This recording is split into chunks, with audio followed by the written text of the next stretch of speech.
என்னிடத்துல கொடு, கர்த்தர் பார்த்து கொள்ளுவார். கர்த்தர் பார்த்து கொள்ளுவார்.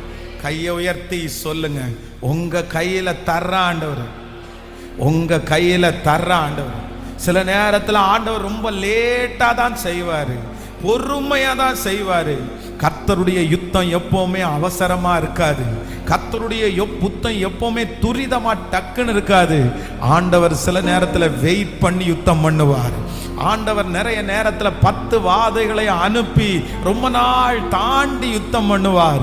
ஆனா எனக்கு ஒண்ணு தெரியும், அவர் யுத்தம் பண்ண ஆரம்பிச்சா, அவர் யுத்தம் பண்ணினா அந்த எதிரி திரும்ப நம்முடைய வாழ்க்கையில மறுபடியும் தலை வச்சு கூட படுக்க முடியாத அளவிற்கு, மறுபடியும் அந்த பிரச்சனை திரும்பி வர முடியாத அளவிற்கு எனக்காக யுத்தம் பண்ணுகிற இயேசு என்னோடு கூட இருக்கிறார் இருக்கிறார். இது தீர்க்க தரிசனமான வார்த்தை. ஏசப்பா பேசிட்டே இருக்கிறாரு. ரம்தானா மரஹத்தலரமா, நீங்க பார்த்துக்குங்க ஆண்டவரே. சொல்லுங்க, நீங்க பார்த்துக்குங்க ஆண்டவரே.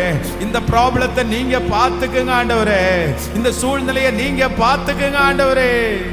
நீங்க பார்த்துக்குங்கப்பா, நீங்க பார்த்துக்குங்க ஆண்டவரே. உங்க கையில தர்றோம்ப்பா, உங்க கையில தர்றோம். ஆபிரகாமுக்கு ஒரு நல்ல ஞானம்